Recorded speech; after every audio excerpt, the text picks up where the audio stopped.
What is going on, guys? Jack here, and welcome back to episode 103 of Park to Prem here with Town Town. And well, some people would say we're a one-man team, and I'll tell you now, we're not a one-man team because Douglas has the best pass completion. No, Svetsov has just been on a whole nother level this year. I feel like I've almost not given him enough credit so far. Seriously, he's having a mental season. He's not quite got as many goals as you might expect him to get, but he's got 12 assists to his name. And, well, in a team like ours, the goals are continuing to flow. And since you were last here, the defence has looked a little more certain, which is good. You can see we have played 5 matches. We are ending the month of January with a game against Leeds United. Leeds, a team that we've not played, but a team who, well, throughout the history of Towlaw and certainly our time here at the club, we've signed a fair few players from, so I felt like they'd be a good team to do today. And well, you can see, looking through these games, we're on a little cup run, folks. Yeah, so we started off with a win against Mansfield Town, a game against lower league opposition, so you're expected to win that. And following on from that game, we got what was our 3rd championship clean sheet in a row, a 3-0 win against Middlesbrough. Dylan Turnbull with some really tidy finishing in this one. He has been in the goals as of late, which is great to see. And, well, he is trying to keep pace with Shvetsov, but not really doing a particularly good job of it. Also in this game, Adrian Rodriguez, the Argentine, getting another goal for the collection. That is, I'm going to check now, that is his 5th league goal of the season, but he's also got 7 league assists. He's really been good for us so far. One of those, perhaps, examples of a player who could end up being a bit of a late bloomer for us, dare I say it. But yes, with his grey beard, and for some reason a load of our players have been getting grey beards recently, he's been quite good. Anyway, following on from that, we took on Walsall, and in this game, Samuele Maggi grabbed a goal, and it was the only goal of the game, another clean sheet, and, well, we were very, very happy about it. And, well, one game later, again on the road, a week later to Southampton, the team currently top of the Championship. It was the FA Cup 4th round, and we came through this game with a 2-0 win. Samuele Maggi with a goal, a nice little finish really, and then Shvetsov with a great finish just before half-time ensured that we got the win. And with that, we're into the FA Cup 5th round, where we've now been drawn against West Brom. Anyway, following on from that, one other league game, the only defeat in, well, what is now quite a long time. Unfortunately, it was a fairly significant one. A 4-2 defeat against Nottingham Forest, but worth noting in this game, we played 80 plus minutes down a man because Marlon Ox, like an ox, he saw red and he charged. Do oxes charge like bulls do? Is an ox a bull? I think an ox is a bull. I didn't grow up on a farm. It is a bull, right? I can't believe I'm doubting myself. I'm going to say it is. If I'm not, I was trolling. But yes, he got sent off. He's not available for today's game. So Brandon Williams going to get a rare start in our team. Anyway, since you were last here, obviously it's been January. There's been some transfer dealings going on, everyone. But perhaps not the way you would expect. Because you can see here, no new additions to the team. No one bought, but a sale or two to speak of. And, well, a few loanings out as well. So on the loaning out front, Rolf Polk has joined Reading. He is going to be playing semi-frequently for them, which is more than where he was playing for us. He didn't actually make an appearance for us in the first half of the year. I do feel like it's a good development loan as much as anything. Eric has also joined Leicester. So far, he's not had the best year in the Championship playing for us. We'll see if he can turn things around. You can see he's got to step it up, hasn't he, really? His last year, he did okay. He got 14 goals. That was pretty nice. Hasn't done it for us. Let's see if he can do it for newly promoted Leicester, I suppose. Makassi, the South African, without a work permit, has gone on loan to Amiens in France. Ryan Bowley, perhaps the most interesting of these sales and dealings, £8.5 million received. It's not an insignificant sum of money, and whilst I do think he's quite a good player, I'm just not overly convinced, and maybe I'm going to get robbed blind here. Maybe I'm going to sit here and regret this moment. But he's 21 in just a couple of months' times, and, well, with 11 finishing, 11 dribbling, whilst he's quite a good tool forward, I don't view him as a £8.5 million player. That feels like far too much money to turn down.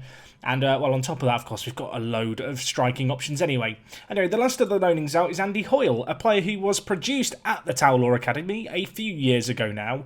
And after, I'll tell you what, some pretty good training performances and a lot of development, I've now made the decision to loan him out to MK Dons. So, regular League One football for him at 18 years old. I think he is ready for it. And, well, he's just a really good player, and we'll keep an eye on him because I think he could play a role for us. You can see he plays for the England under-19s team. If we just flick through the England teams, you can see that we have Dylan Turnbull in the under-21s. In the under-20s, if we just take a look, we have no one. That's a bit sad, isn't it? And then in the under-19s, I mean, please still be here. He's not still here. It's a disaster. So we have one player in the England youth setup. I hope that will change in the coming years. That's for sure. I mean, you can see Dylan Turnbull here. Positive developments. Look at him go, folks. I really like Dylan Turnbull. I really, really do. And he's the big earner at the club, but at the moment, at least, he's justifying his wages, which I suppose is the main thing. Just a little look at our loanings out. I've been meaning to talk about this for a while, but we've got a load of players out on loan, and I want to talk about some of the ones who have been performing the best. So Manuel Baggio, perhaps the standout player. He's got 13 goals and 7 assists playing for Blackpool. Of course, he is playing at a level a little below our own level. I don't know how useful he's going to be as a first-team player. He is now 21, so, you know, I'm at a point now where it might be a case of selling him on for some money, but he's performed quite well. You know, I feel like if a player performs, you've got to keep an eye on them. Omar Gok's another interesting one. He's a real kind of speed demon, but with not a great deal else. And I thought with him getting regular first-team football, he would show signs of development. He's got 5 goals and 5 assists, and he has improved a little bit, but you can see looking at his potential and just how he looks right now, I'm struggling to see a way he gets into the first team, but, and I really, really must stress this because I feel like maybe I'm not being clear enough. I feel like if you watch my YouTube series, you kind of know what I'm doing here, but I've never really spelled it out. But a lot of people commented on the large first team that we have, and well, we have a first team now of 25 players, and I feel like it's a really well-rounded squad at this point, actually. Worth noting that Volta and Andre, our 2 new young Brazilians who I'm very excited about, they're both on international duty for the month of January, so that's worked out well. They played the game that you saw last episode, and then they've buggered off ever since. If we look here, you can see their estimated return is now the 10th of Feb, so a little while without them, a few more games, but with that there has been a little bit of rotation. But on the whole now, we have a really, you know, pretty streamlined squad. You know, I'm pretty happy on the whole with where things are at. We've got players who can play a real variety of positions. I don't feel like there's any position where we're massively lacking in a player, which is great. And I mean, you can see looking at things, besides the goalkeepers, a few players have been getting game time for sure, and there has been, you know, a decent amount of rotation this year. I know some people are looking at my first team thinking, Jack, you've got like 30 players here. Of course, with the various players going out on loan, it's kind of definitely less of a concern now. And well, I think when you look at our under 23s, it really kind of paints a picture that we are planning here for the future. The reality is here at Towler, I can't go and spend, you know, £40 million on a star striker. I've got to try and sign that star striker for significantly less and develop them, or hope they appear at our club like Turnbull did, I suppose. And that goes to every position, just not you know, striker, obviously.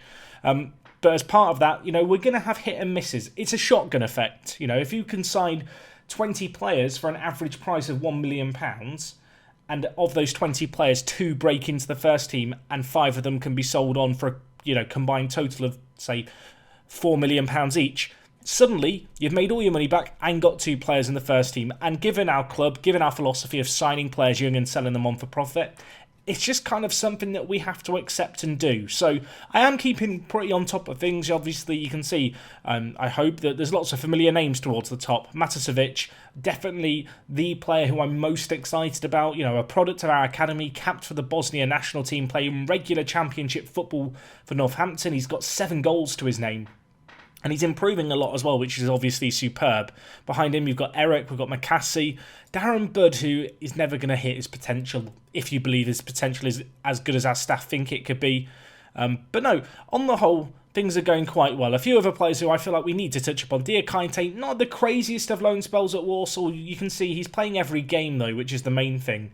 Diakite is a really interesting player because he's obviously got fantastic flair, great passing and great vision, but his physicals do just scare me a little bit. There's part of me that wants to retrain him as a deep line playmaker, as a centre mid, but the issue with that would be that in training him to play another position, it's going to reduce the how good he could become, because the more positions that you train a player in, the more positions a player plays, that impacts their current ability. You know, you have the option of having a real specialised player, or someone who maybe only plays a handful of positions or one position, who's really, really good at that one position, and they'll, you know, be able to be better at that specific area of their game, if that makes sense. And I don't know if I want to train him to play centre mid. The good news is, you know, he's the kind of player who, if we just look, we signed him for 600k. We're not going to make a loss of him. It's as simple as that. You know, we will be able to sell him on for some profit. I like to make early judgment calls with my players. You know, a player like Diakite, for example. I think it's Diakite, not Diakite. But for Diakite here, who's going to be 21 in a couple of months, I don't think he's going to be first team ready. I don't think he's ever going to be quite to our standard. But a lot of AI teams will take a punt on a 21-year-old because they are still young, and I could end up being way off the mark with him. But based on what I can see, if we could get, say, £5 million for him, I'd consider that a little win at that point. Inangi, of course, has been on loan at MK Dons. He's not played particularly well in his training recently. And in fact, you know what? I'm going to warn him about his training because he's not been doing good enough. Your progression's been okay, and he's now saying that he's going to do better. Excellent. I still like Inangi a lot, but at 20 years old, it's one of those situations, a bit like Diakite, where I'm looking at him going, maybe you're not quite good enough. Vasily, by the way, doing great. He will be a backup next year. I'm pretty confident of that. Obviously, his discipline was a concern after the sending off that he had for us, and just, you know, in the Premier League, he wasn't quite there. He wasn't quite ready. You know, he's 21 years old now. He's recently had his birthday. He's capped for the Russian national team. He's played 25 games this year for Cardiff City. That first team experience is seeing him develop a lot, and that's kind of what we're after. And you look at him now and you would say, yes, he's going to be a good little backup, and I'm inclined to agree.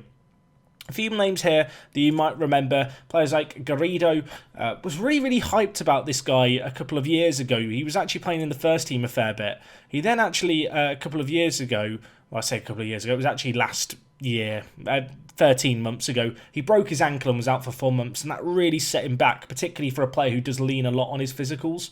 I will say he has improved quite a lot on the whole. He's currently playing in the Championship and doing rather well.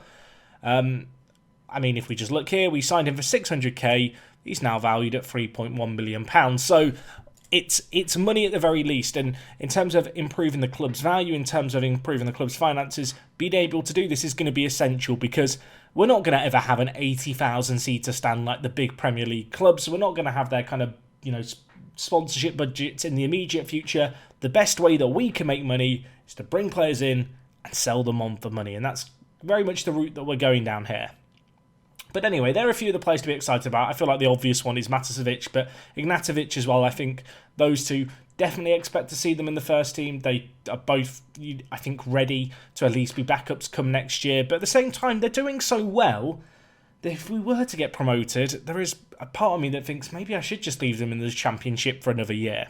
Anyway, if we just take a quick look at the Championship table, you may have caught it earlier, but we currently sit second place. We are 2 points ahead of Burnley and 1 point behind Southampton, although they have played one game less. You can see here Shvetsov, Highland and Turnbull, all on the average ratings. Shvetsov and Turnbull, two of the top goal scorers in the league.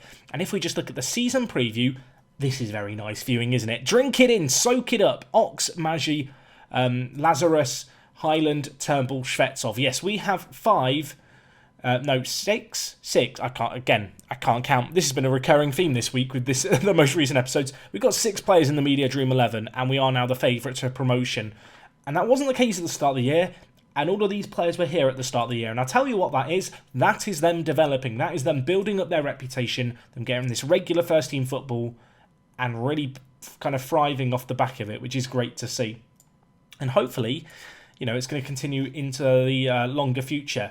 You can see here, Tizzy really, really needs a rest. I'm actually struggling pretty bad when it comes to fullbacks at the moment, because Ox is also suspended. So with that in mind, I think we're going to bring in Reyes to play left-back here. He's had a few transfer offers for him, and I actually accepted an offer of £250,000. And then he decided he wanted to keep playing for us. So he's still here. He's going to get a rare opportunity to stretch his legs and shine. He has 1 year left on his current contract. I probably won't be renewing his contract, in all honesty. Brandon Williams, obviously a solid player. We've recorded upon him a few times this year, and he's not put in the best performances. Maybe today is the day he can turn it around. We've been very good defensively as of late, and that is largely down to Maggi and Douglas. Now, you'll notice with Douglas, playing him as a ball-playing defender now, just because he's a very good ball-playing defender. Also, you can see he's got natural ability now as a centre-back. So continuing to make progress in that regard. I'm a little bit concerned by his recent decline of attributes and the fact that his potential ability might not be too much higher than where he's at now. But you know what? For this level, he's very good. And certainly at a Premier League level, he would be a really, really good sub-option to have on the bench, particularly because he can play both right and centre-back. Highland and Alvarez are going to play alongside each other in centre mid. Highland, you saw that he's in the Media Dream 11. I'll tell you now, he's looking like an absolute bargain at £13.75 million, if you ask me. 20 years old, English, fairly professional personality, improving a boat ton. Recently picked up the player trait, comes deep to get the ball. That was one that we gave to him. I think that's really going to help him, just with his slightly lower off the ball, be able to find a little more space. And just on the whole, I'm excited about Highland. He really pulls the strings for us alongside Alvarez, who, hasn't improved so much recently. He's been struggling, as you can see here, but that's okay. The big thing is, and I can't stress this enough when it comes to player development, sometimes you will just see a sea of red arrows, and when that happens, the most important thing is not to panic. And, as long as it's not happening over the course of 3 months, you should be okay. In the wide midfielder positions, we're going to go with Rodriguez and Stevanovic. I want to give Stevanovic more opportunities to play, but I will be honest, when I've given him chances this year, he's really not taken them. And it's only due to the fact that, we've got a few players on international duty. We've loaned out a few of the youngsters that he finds himself out on the left. Turnbull and Shvetsov up front, not entirely surprising. You'll see Williamson, obviously good backup centre-back. Subaran, the kind of fifth choice centre-back and third choice right-back. Due to all the suspensions and such, he's on the bench. CC Shuttleworth, Molyneux, Richards and Achabar. Of course, Richards, the new addition from Man City, and Achabar of Bayern Munich. We've got some players with some calibre in our team, actually, when you kind of look at the players, or rather the clubs that the players were signed from. And hopefully calibre, and that alone is going to be enough to get us the win here against Leeds United. So let's see how we get on. Worth noting, we have had our little preview, the little teaser for the youth intake. Golden generation is what they're whispering as Turnbull scores another header. Brandon Williams with the assist. Well, I just thought I'd bring him in. It wasn't down to the suspension. I just thought Williams, he needed some game time, but that's a lie. It's not true. He's been pretty poor this year, but if you can put in more balls like that and Turnbull can header, the ball that expertly into the top corner, I think we're going to be okay this season in the long run. We take an early lead in this game the last month of January. In terms of where we'll be next episode, it may be for the FA Cup game. We'll wait and see. There's no point in speculating about it now, because at the moment it feels like there's, we need to take it one game at a time. It's so close at the top of the table. Any kind of win, even if it's 1-0 like this, we will gladly take. Given how good we've been recently at the back as well, I feel pretty good in this current predicament. I know that the full-back position has been changed around a fair bit, but genuinely, as long as we don't get a sending off, we tend to keep clean sheets as of late, and we will hope that that is again the case today. As I want to believe this is the pointless highlight to start the half, but it's with Wunsch. That's maybe not how you say his name. Back to Cooper now, who is, I believe, in the Media Dream 11. He's a really good centre mid, Cooper. But he is inconsistent and doesn't like big matches, and I think a lot of teams are put off by Leeds United's asking price. I think they signed him for in the region of £40 to £50 million as a championship club a few years ago from Tottenham. And, maybe I need to start showing them a bit more respect, because Louis Barry's just scored a header at the near post, and it wasn't the pointless highlight, everyone. If you were wondering, were we being, baited into a false sense of security, we absolutely were. The ball worked down this side.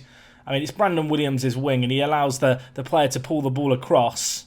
Douglas doesn't tend to win as much in the air as perhaps Maggi does, and unfortunately, between our two centre-backs, neither of them picked up the lone striker.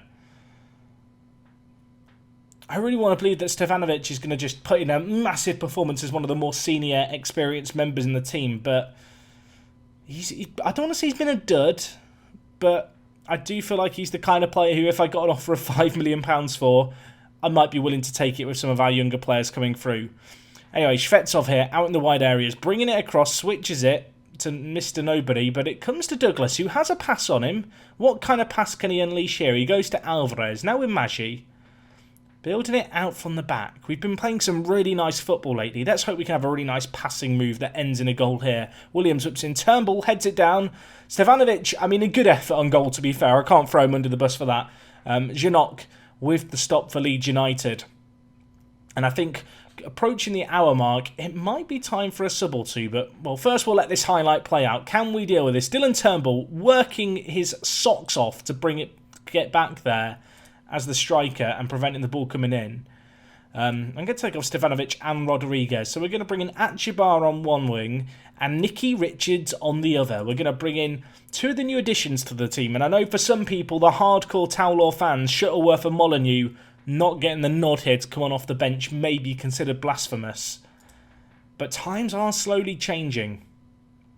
That is definitely a thing. You know, some of the older players who I relied on last year in the Premier League and we were promoted with last year, I am phasing out of the team for better or for worse. As Richards almost got a goal straight from the bench. He's been on the pitch less than 10 minutes. Probably the best chance we've had all match. I will say, just on the Shuttleworth front, he has now surpassed Leighton Stewart's number of league appearances for the club. So, yeah, Russell Shuttleworth is our leading appearance maker. But he's not appearing today. And while we need a goal, Alvarez, Turnbull, Shvetsov hits the outside of the woodwork. Oh, I mean, if we don't win this, we're going to regret it. You might have noticed in the game against Nottingham Forest that we lost 4-2. We had 4 clear-cut chances and 4 half chances. We were the better team in that game, even though we were down a man. This match is reminding me a little bit of that one. A game where we were drawing it going into the later stages, and I went more attacking, desperately wanting to capitalise on our dominance. We didn't make it happen, although Shvetsov should score that, does score that. Turnbull with the assist. Fred's through his partner in crime. And 2-1. We can relax just a little bit, perhaps. Highland with the initial ball to Alvarez. We actually worked the ball quite nicely forward here. Pulled them out of position. Shvetsov latched onto the through ball. Tucks it into the bottom corner. And this game's changed quite quickly, hasn't it, since Leeds United scored? And it could continue in a similar vein. Reyes, he's very, very tired at left-back, but I don't really have an alternative.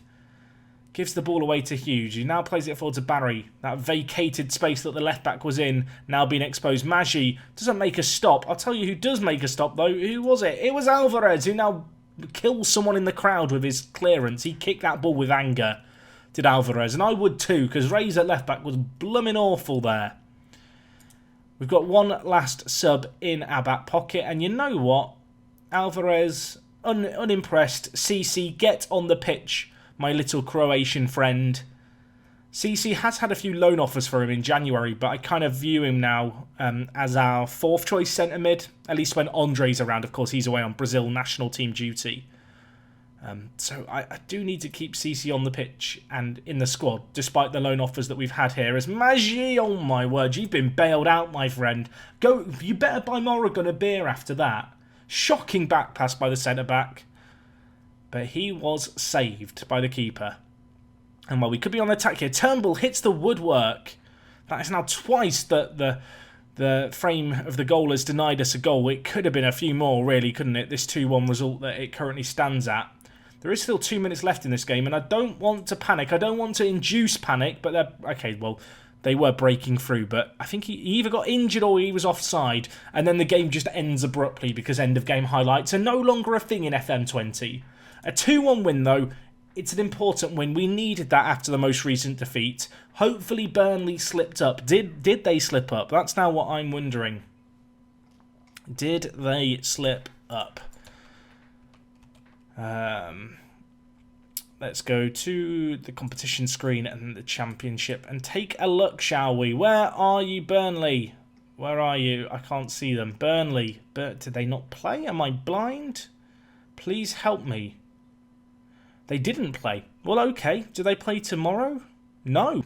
Well, the plot thickens, everyone. With that result, we do pull 5 points ahead of Burnley, but you can see they now have this mysterious game in hand, which if they win, it would close the gap on us, but with our superior goal difference, I feel like we're in a position now where if we were to somehow blow it and not get automatic promotion, it would require a hard, long look in the mirror, and it would be entirely on us. Anyway, the January transfer window is still open. I have still got a little bit of money, and I have still been looking at a few players, so why not talk about them? Ed Louise is one who I've scouted, and you might think, Jack, this guy... Well, I should be scouting him. You might be sat there thinking, Jack, this guy, why would you even try and buy him? I'll tell you why I'll try and buy him. Because he plays in the Brazil under-20s national team kind of squad, and he's got Portuguese secondary nationality. We've already signed Andre, we've already signed Volta with their secondary nationalities. He's the only other player with a European nationality, and... Well, I don't want to get too ahead of myself, but he's an either-footed centre-mid who's 18 years old with some good tackling and, well, not terrible first touches. Of course, absolutely need to scout him. We'll not sign him without at least getting an initial peek. You might have noticed the amount of money that we got to spend on him was quite a lot, if I'm not mistaken. What was the bid? What was the bid? £11 million! It's a bit of a gamble. I will await a scout report first. Don't stress at anyone. Maybe I will just sign him. I don't know if I can get full scouting knowledge come the end of the month. That it might be... I probably should cancel it, but there is a little part of me that likes a gamble. I'm glad I'm not a real football manager. Anyway, the other player I'm looking at is Cosma. Similar reason. He's capped for the Argentine under-20 squad. Again, I don't know why he's not being scouted. I think he is, and the button's just busted. But he is playing for the Argentine under-20 squad. He is their starting goalkeeper, if I'm not mistaken. Indeed, he is. And he's got Italian secondary nationality. I was also looking at Coppo, but I don't know if I need a fullback. Maybe I'll just get a scout report on him anyway. Any player who I don't need a work permit for who plays for a South American national team, by my logic, must be okay. Anyway, they're kind of punts at the end of the transfer window, which normally I would probably cancel or rethink and question my decision-making on.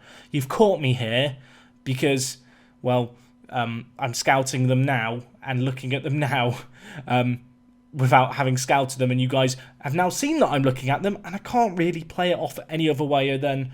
Secondary nationalities, punts. Will I take the full punt without scouting the first? Probably not. They're the kind of players where I would delay and delay and delay. And sometimes when I'm not recording, I do like to just go off the rails and do a bid and then go, actually, this is a dumb idea, kind of a week into negotiations. Am I the only person who does that? Does anyone else do that in Football Manager? Try and sign a player that you probably don't need and then just cancel it? I don't know, maybe I'm a unique specimen in that regard. But anyway, that's going to wrap up everything from me today, guys. Thank you so much for watching, as always. In terms of when we will be back, it's a great question that I don't really have the answer to. It may well be that West Brom game in the 5th round of the FA Cup. It's in a little while and not too far away from region now. And beyond that, Southampton suddenly at the end of March feels like a particularly big fixture, given how the league table is looking, and we have already played Burnley twice. But yes, that's all from me today, looking much better at the back. We're on a road to recovery. We're finding our groove. Look at that sea of green. Long may it continue, and well, hopefully when I see you tomorrow, it will still be there. Thanks for now. It's me, Jack, and I will talk to you guys in a bit. I'm out.